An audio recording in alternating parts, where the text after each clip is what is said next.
These publications target a much smaller audience than mainstream magazines, a micro-public with very specific shared niches, interests and tastes. Indies may serve as touchstones of subcultures, niches, avant-gardes, minoritized communities, and undergrounds. They harness the magazine form to potentially reach beyond these readerships and to penetrate the mass market, or provide an alternative to and critique of commercial titles and their normative outlook.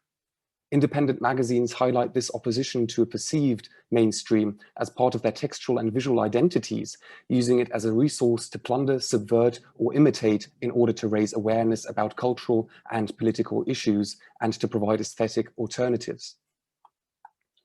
In doing so, they translate complex spatial and temporal relations into page design, texts, and images.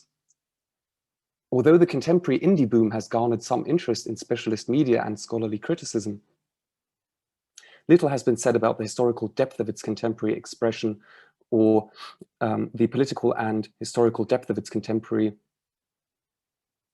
and its contemporary expression of the political and engaged titles, as opposed to the more prominent lifestyle, art, and design publications. The little magazines of modernism anticipate gestures of establishing distinctive periodical voices outside the mass market, addressing a circumscribed group of readers through the magazine form. Today, while Kinfolk,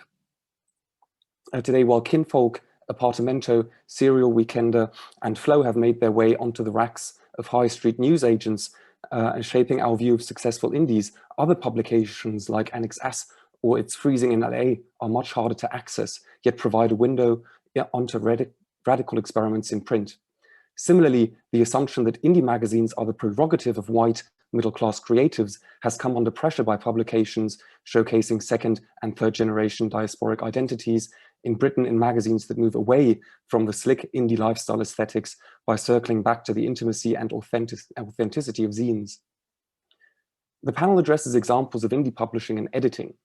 It examines instances of periodicals outside the mainstream and widens the discussion in magazine studies, including small magazines and indies, both from the past and present, that find new ways of arranging aesthetic innovation and social issues on the magazine page.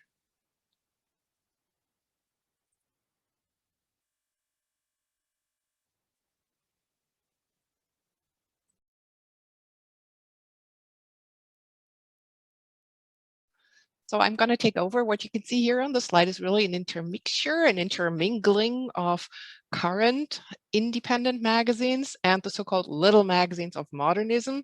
And this is the idea that we would like to present in this panel, namely that we can really consider these different periodicals together. So I'm going to start with the first part. The beginning of the 20th century saw the foundation of literary and cultural magazines, which not only sought to foster new types of writing and thus also to innovate content, but which in themselves were novel artifacts.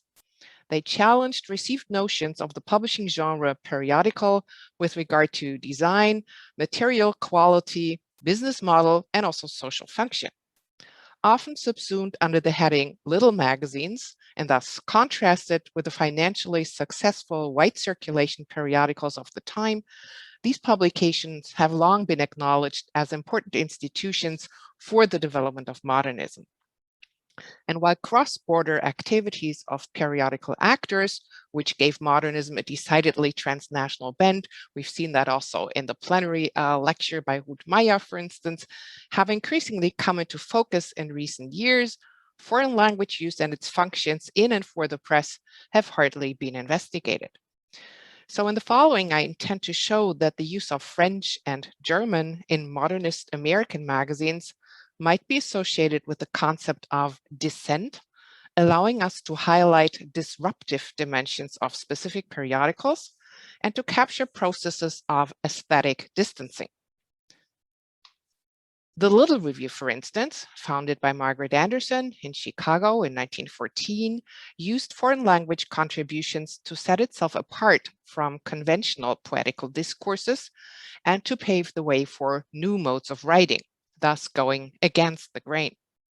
Importantly, Language-based opposition of modernist American little magazines was not only directed against the so-called mass media or more traditional journals and their styles of writing, it also helped periodicals to carve out and also to sustain an international audience in the global press market, thus illustrating their potential for community building and networking across borders. Now I'm going to start with a couple of examples relating to the embracing of French. So for the little reviews leaning towards French literature and culture, Images poet Richard Aldington was instrumental. In February 1915, Aldington's essay, The Case of French Poetry, was published, which set the note for more specific contributions on Paul Fort and Remy de Gourmand. And we've come across Gourmand already today when it comes to Les Petites Revues. Aldington's attempts at drawing attention to French language publications gained considerable support when in the spring of 1916, Ezra Pound entered the collaborative network of the Little Review.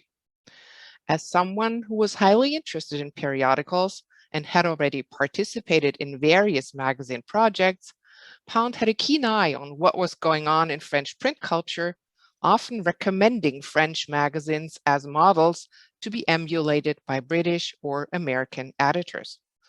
Moreover, as Pound's letter to the Little Review of June 1916 reveals, he saw French and American magazines as complementarily positioned in a common market, sharing contributors on the one hand and compensating each other's incapacities on the other hand, and this holds particularly true in times of war. And I quote now, "I enclose two sketches by Jean de Beauchère.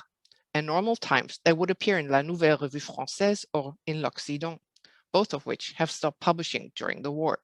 I don't think they're translatable. At least I shouldn't want to attempt translation. I've recommended to Beauchère to let you have them, as it will be very difficult to find anybody else sporting enough to print them in French," unquote. With this letter, Pound sent two longer poems by the Belgian writer Jean de Beauchère, Ulysse fait son lit and L'Offre de Plebs, which he highly recommended printing in French, presumably because he felt that their unconventional aesthetics could not be adequately rendered in English. Obviously convinced by Pound's proposition, Margaret Anderson, the editor, published de Beauchère's two poems in August and November 1916, respectively, each time keeping the original French language, and thus turning the Little Review into a multilingual venture. It probably was this experience, together with the fact that Margaret Anderson had decided to include blank pages in the September 1916 issue for lack of high-quality submissions, which made Pound consider a closer cooperation with the Little Review. Having secured the financial backing of art enthusiast and patron John Quinn for a magazine venture of his choice, Pound was on the lookout for a periodical that he could use strategically in order to propagate his version of modernism, which decidedly included French language examples.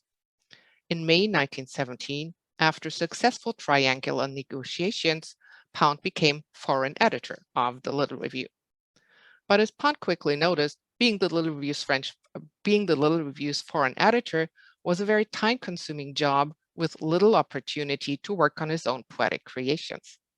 He thus tried to share his responsibilities with another person ready to take care of French literature, while he would limit himself as London editor to the British literary scene. And Pound's choice fell on the French poet, novelist, and dramatist Jules Romain, who had positively reacted to the Little Review's French number, and who between September 1918 and April 1919 was officially listed as French editor, although it seems that he never sent the contributions expected of him. And this experience, together with the fact that Quinn decided to end the financial support for the Little Review, made Pound resign from his position as London editor in the spring of 1919. And I move on to examples of German in the pages of the Little Review. Ezra Pound's gradual withdrawal from the Little Review did not end the magazine's cooperation with international authors and its publication of foreign language texts. Rather, the spectrum was enlarged by an extraordinary female artist whom Margaret Anderson and co-editor Jane Heap had encountered in New York City, namely Baroness Else von Freytag-Loringhofen. A resident of Germany until 1910, when she decided to follow her second husband, Felix Paul Greve, to America, Freytag-Loringhofen tried her hand at various art forms. She worked as a poet, illustrator, sculptor, and performer, turning her own body into an objet d'art, as you can see to a certain extent on the picture there. In her creations, Freytag-Loringhofen fused the realms of art and life, thus coming close to Anderson and Heap's own aesthetic ideal. The emotion-rich and at times sexually explicit verse of the Baroness, which forms a stark contrast to the sublimated and objectified poetry of, for instance, T.S. Eliot, is stylistically marked by an abundance of dashes and exclamation marks, outer signs of her strong feelings and her individualism. Freytag-Loringhofen's first contribution to the Little Review, Love, Chemical Relationship, is a generically hybrid text combining prose, poetry, drama, and criticism. Published in June 1918 in the rubric The Reader Critic, it deals with the author's personal and artistic relation to the French artist Marcel Duchamp. While Freytag-Loringhofen opted for English as the main poetic language of this rhapsodic Nietzsche-inspired text, she included words in her mother tongue, German. Unity, Einklang, harmony, Zweifellosigkeit. And when you look closely, you notice that the German and English words seem organically connected here, with one developing via partial translation from the other. Unity, which in German would be Einheit, gives way to Einklang, which over the sound impression leads to the word harmony. However, in its entirety, this process-oriented multilingual stylistic feature disrupts traditional American poetic language and testifies to the Little Review's ongoing attempt at aesthetic innovation through language shift. And this holds even more true in case of the German language poems that Else von Freytag-Loringhofen succeeded in placing with the Little Review. Both Irrender König an Leopold von Freytag-Loringhofen, which appeared in March 1920, and Das finstere Meer an Vater, published a few months later, surprised by the use of either old-fashioned German diction or relatively regular metrical constructions. By these means, Freytag-Loringhofen wanted to enrich the US-American poetical landscape with a spiritual nobility and cultural rootedness she associated with Europe, but felt was lacking in her chosen country. The most innovative of Freytag-Loringhofen's Little Review contributions in German is no doubt Gottriese, which appeared in the spring of 1925. Probably a later version of Genie, this visual poem conveys its meaning via the arrangement of the words on the page and via additional marks that are either used to underline and thus to emphasize certain words or to mirror them in pictographic fashion.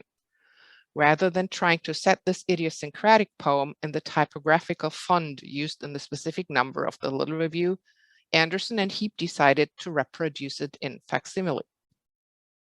In some instances, the particular placement of the words on the page allows for more than one reading.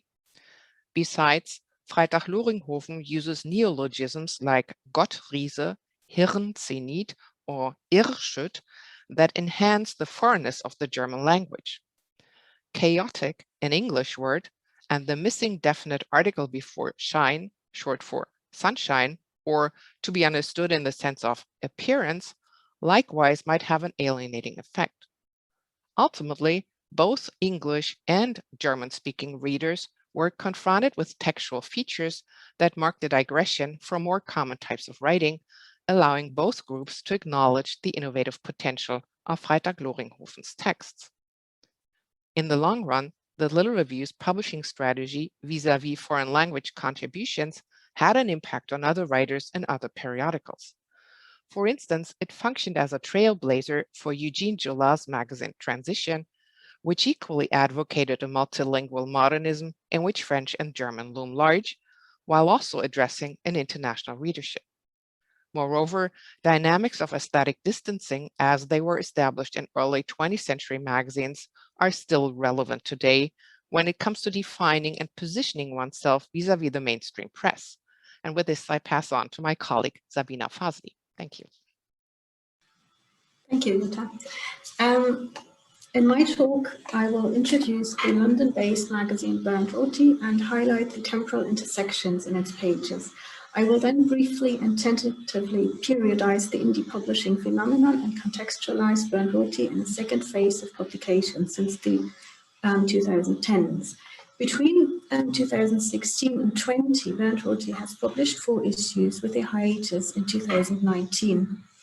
I came across Bernd Roti when I visited the 2018 exhibition Print Tearing It Up at Somerset House, which showcased the history of independent publishing from past to the present.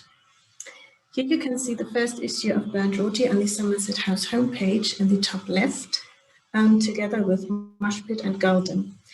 They, like Bernd Roti, are part of a field of contemporary independent publishing that remains largely under-researched. We have sketched it for periodical studies in an introduction to the special issue titled Independent Magazines Today.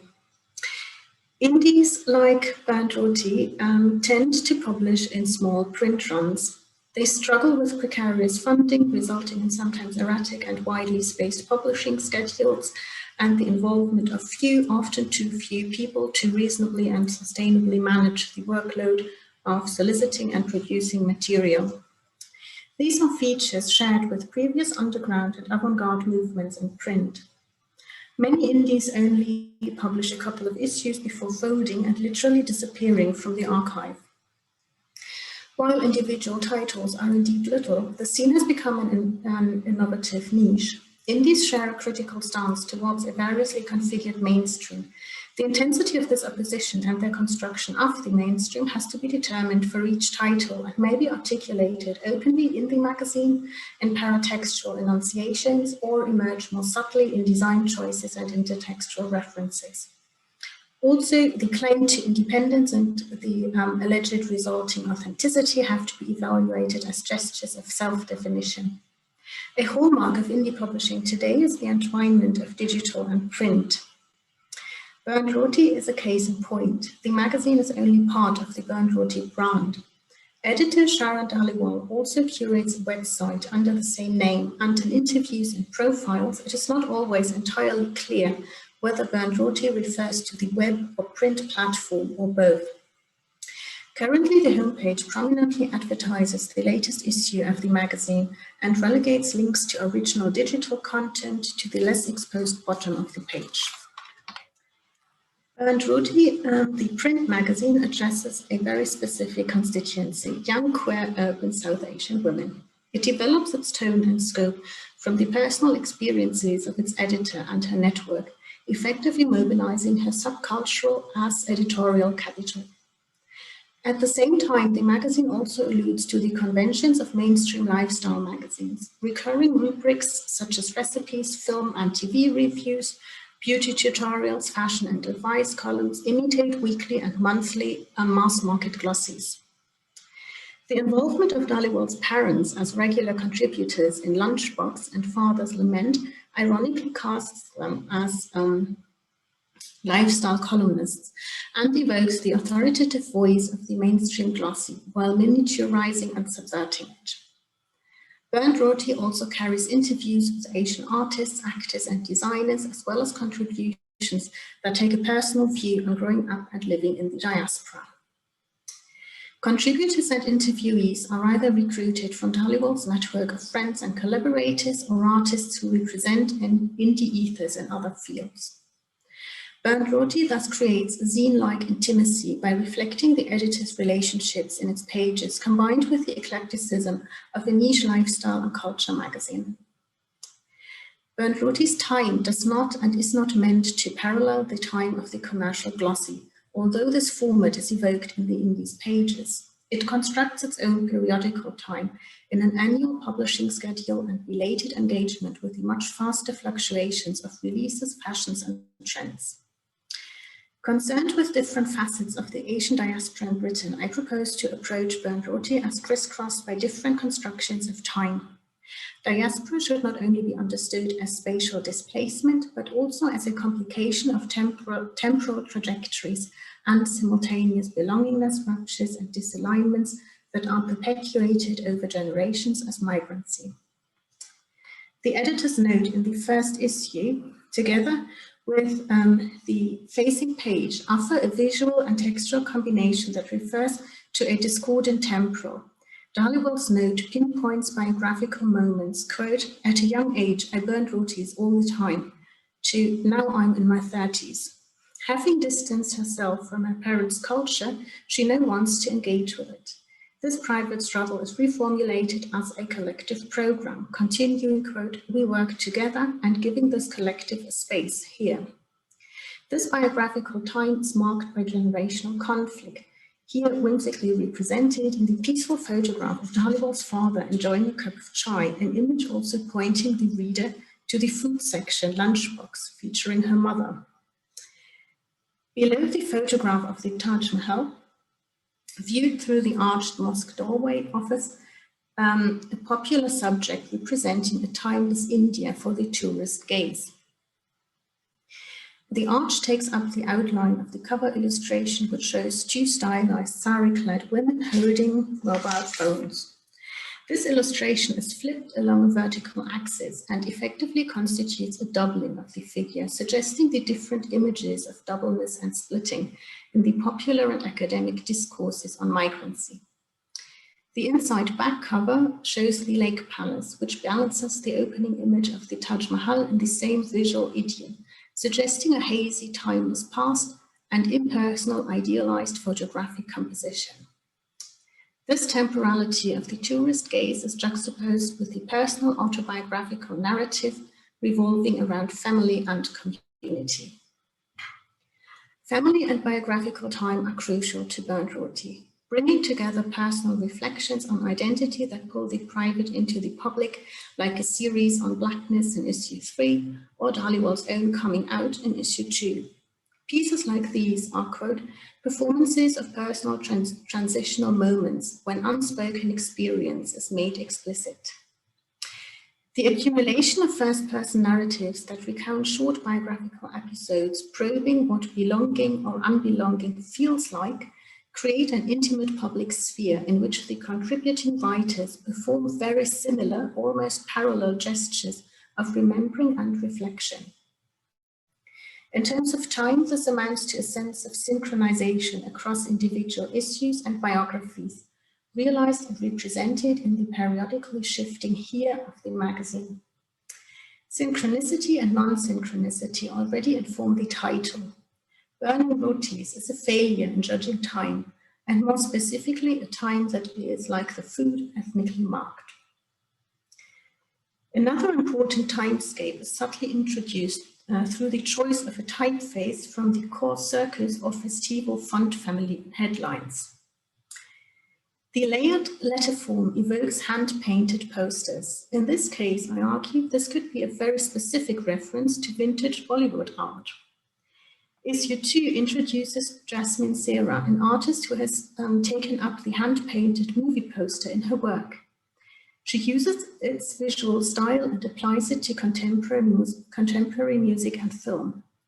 This imagines Western pop culture through a resurrected South Asian popular art form that has been made obsolete by digital tools and the death of the movie theatre. Bollywood has been studied extensively as a central terrain on which the diasporic audience negotiates their connection to the homeland. The quaint exuberance of the Bollywood poster seems outmoded, and the obsolete craft chimes with the preoccupations of the post-digital, exploring forms current before digital media.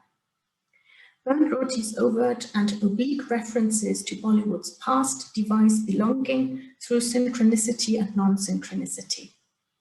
In one of the personal accounts of diasporic experiences, the author opens by claiming, "If you'd asked me at 14 what my favorite song was, I'd have said, Good Charlotte's the Anthem.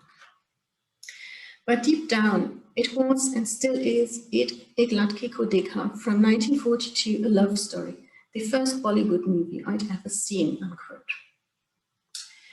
Burnt Roti's entanglement of digital and print and its recourse to the temporality of a pre-digital art form resonate with the second wave of indie publishing. Engaging in an act of tentative generationalism, myself, I will briefly draw up a timeline of indie publishing, suggesting a first and second phase along these lines. The first wave of indie magazines emerged in the 90s, you could argue, with the increasing availability of desktop publishing software since the 80s and the transformation of pre-press into digital printing services, which reduced the price of production. Indies exploited and experimented with these new possibilities, often inspired by artists' magazines from the 60s, zines and glosses. This allowed making magazines that looked as good as anything available at newsstands, if not better, without needing the resources and infrastructures of publishing houses. Some of these first wave titles are still around or remain influential. The second wave, emerging after the millennium and gaining momentum around 2010, may be described as post-digital, a term that suggests a shared range of aesthetic sensibilities. Their emphasis on magazineness, which characterizes many aesthetically ambitious indie magazines, is animated not only by their desire to overcome the bland mainstream fare at newsstands. It also stems from the frustration with the prerogative of digital media and screen reading, which in turn throws into relief the affordances of print. Nevertheless, indie magazine publishing and distribution would be inconceivable without digital media. These enmeshments and revaluations may be summarized as forming a post-digital orientation in indie magazine publishing today. And with this, over to Oliver. Yeah, thank you, Sabina. So my paper addresses examples of contemporary indie publishing, analyzing 21st century avant-garde style magazines that find innovative ways of arranging pressing and social political issues on the magazine page. For this purpose, I will focus on the Dutch indie magazine Nexus. It reads Nexus for Connection and Bond, coming out of Amsterdam since 2017. It is an indie magazine entirely dedicated to exploring ideas of the self in the age of digital technology with an experimental avant-garde approach to publishing. As the editors point out, the magazine's title Nexus refers to a contemporary web of publishing communities. The magazine's network is not only composed of participants who belong to multiple creative communities, but the publication's provisionality, periodicity, multiple authorship, and heterogeneity of contents relies upon both printed matter and a printed space that links aesthetic practice, materiality, and group formation. While the current wave of slow fashion and environmental avant-garde style scenes like Fashion Revolution, Eco-Core, Some Scene or It's Freezing in LA carves out a space of marginalized voices and for topics sidelined by politics or the media, their editors frequently champion the print medium as a more authentic platform and an alternative to the digital fatigue. Although Nexus is also motivated by what I would like to call design activism as a means of raising awareness and challenging accepted narratives about the age of digital technology, Nexus magazine builds upon practices of intermediation. According to Sophie Saita, intermediation is, quote, a better description of contemporary creative engagement with materials and techniques than postprint, because it accepts the ongoing coexistence and mutual transformations of print and digital technologies, end of quote. In the following, I would like to discuss how Nexus thinks in print about the digital. So what is this thing, Nexus? To answer this question, I would like to offer a close reading of the magazine's 5th issue titled Virtual Vertigo. The editorial concept and the magazine's curation follow an issue-led design approach, giving each magazine a specific material presence that embeds the magazine's characteristics into a graphic visual space related to particular contemporary themes. As you can see on Nexus World's website, each magazine differs in graphic and visual design in order to answer an overarching challenge that is, as the editorial states, quote, the self in the digital age, end of quote. The editorial concept and curation activates design in trying to address a contemporary theme related both our digital and physical reality. Besides taking into account that Nexus world presents itself as, quote, a collaborative research project, a shape-shifting art world, end of quote, the editorial theme composes what Deleuze and Guattari call a plateau. In their introduction to Mille Plateau, they write, quote, we call a plateau any multiplicity connected to other multiplicities.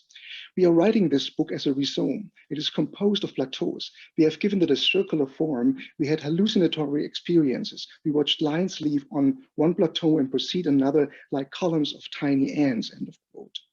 They also point out that, quote, typographical, lexical, or syntactic creations become themselves dimensions of this multiplicity, end of quote, bringing forth an assemblage acting on semiotic and material flows. In doing so, Nexus manufactures its editorial content in terms of proliferations, ruptures, and modifications to be adapted and reworked by the magazine's followers. The magazine appears like a map that is open and connectable in all of its dimensions. It offers multiple entryways and performances. The magazine allows you, as one of the editors aptly puts it, quote, to make your own thread out of it, end of quote. Even the editorial process triggers a spatializing activity, embedding a network of distributed collaboration. The editors explain this rhizomatic way of assembling content, quote, as an open and experimental process, end of quote, which sees contributors receiving a previous contributions and reacting to it. In that sense, producing content in Nexus is as unpredictable as it is varied. A good case in point for the magazine's rhizomatic editorial practice is the latest issue, titled Virtual Vertigo. The vertigo the magazine causes is closely linked to its material presence and its physical format. Holding the magazine in your hand, you are struck by the magazine's enlarged mobile phone-like angularity and its haptic appearance.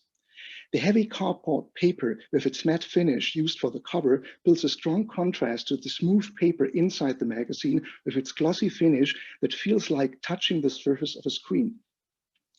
The cover as the magazine's face reenacts the different material intensities of print and digital objects by printing plastic layers onto the cover's rough cardboard paper to replicate the smooth screen surface of digital devices.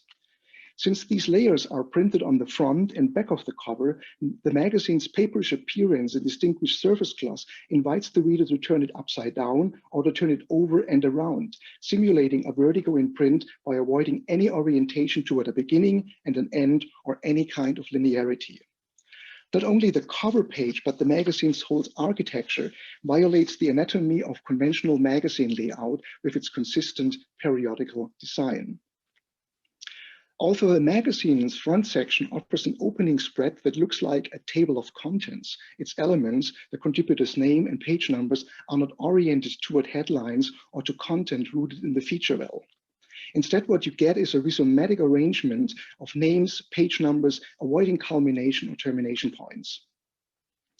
The index spread also contains a special insert that functions as a disclaimer stating, quote, unfortunately, the virtual vertigo reached our printer and swallowed two names from the index page. You can find the contributions of Sibel Cavalli-Bastos on page 2 and Ash Bacchus-Clark on page 39. In order to read page 2 or Sibel's contribution, the reader has to locate it first among the magazine's dizzying content flow. Sibel's opening piece is included at the very end of the magazine. In doing so, the magazine reverses the order of how we usually read a magazine and challenges habitualized reading norms and meaning-making processes. Instead of the frequently random topics on mobile devices and the networking controlled by algorithms, reading back into the magazine from its very end and continuous content jumps map out, however, unexpected subject-related links, interactions, and topics. The reader may journey along the threads offered by the index page, but she may also make a reading plan of her own as suggested in Amber Case's essay on Marc Augé's book, Non-Places. Case is an American cyborg anthropologist and designer who studies the interaction between humans and technology. Her contribution serves as a self-reflexive piece on Nexus magazine's architecture and its spatializing content networking. Distinguishing the robotic moments and the throwaway time of non-places from a print medium, she writes that the magazine medium is like meditation, quote, a slowing down. We make memorable time.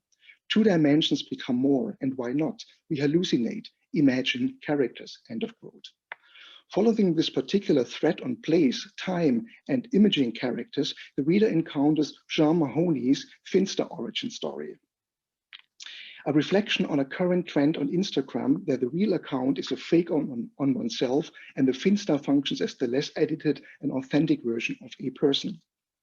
Mahoney's contribution contains a direct link to Bailey Coe's short story, Politician James, A Politician for the Future.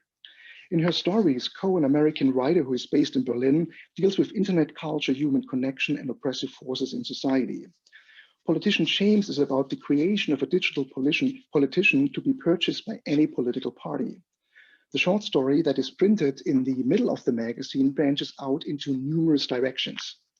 The magazine's spatializing activity builds a Deleuzian milieu from which it grows and from which it overspills, a continuous self-vibrating region of intensities, as Deleuze calls it. The magazine's identity not only relies on a rhizomatic editorial policy with its call and response activities among contributors and readers alike, but also on Nexus magazine's specific layout design or its typographic vertigo. The hallucinatory touch of the letterforms used for printing virtual vertigo emerges from a mix of old and new typefaces, highlighting the magazine as a space for a socially and politically driven graphic design. Blending the typefaces, Serra's Stream and Monument Grotesque not only creates a loud and aggressive layout that is difficult to read, as some critics suggest, but it also draws upon typeface that matters.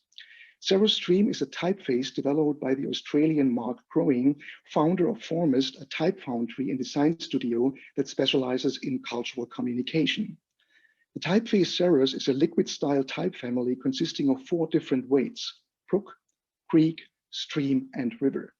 Serra's comes from the Latin serosus, referring to substances of watery nature, and has been designed to embody the feeling of liquid. Serra's characters are drawn on a geometric grid, giving the type a rhythmic uniform nature containing no right angles. On the page, the liquid letterforms spill over into Monument Grotesque, a typeface created by the American foundry Palmer and Reyes in 1884 and reinterpreted by the Swiss design studio for the last decade. Its current update is widely used in screen printing and for digital print on textile and electronic screen. Moreover, the mixture of natural letterforms and the sans-serif typefaces can also be read as a carefully curated link between Nexus magazine's design activism and the history of avant-garde printing, especially when you think of modernist avant-garde magazines like Blast and its iconoclastic graphic layout that was designed in Grotesque No. 9. And here you have the direct reference to it. So, to sum up, in the context of the digital age, Nexus follows a provocative and dissenting graphic design, providing a unique visual and tactile feedback for engaging readerly interactions. In doing so, the magazine's different material textures encapsulate the tension between print and digital culture. The magazine's affordance lies in merging the 2 separate spheres, blessing new ways of perceiving a computer-communicated reality through the periodicals materiality. Holding the magazine in one's hand, touching the thick cardboard cover and skimming through its glossy and screen-like pages and feeling its mixed printness not only immerses the reader in the magazine's semantic semiotic environment, but draws attention to the magazine's status as a material space as well as its avant-garde style and second wave-ish magaziness. Thank you so much for your attention. By the way, if you're interested in Sabina Fazli's and my research, this is a forthcoming book available in December of this year. But now we open the discussion for the floor for discussion. Thank you.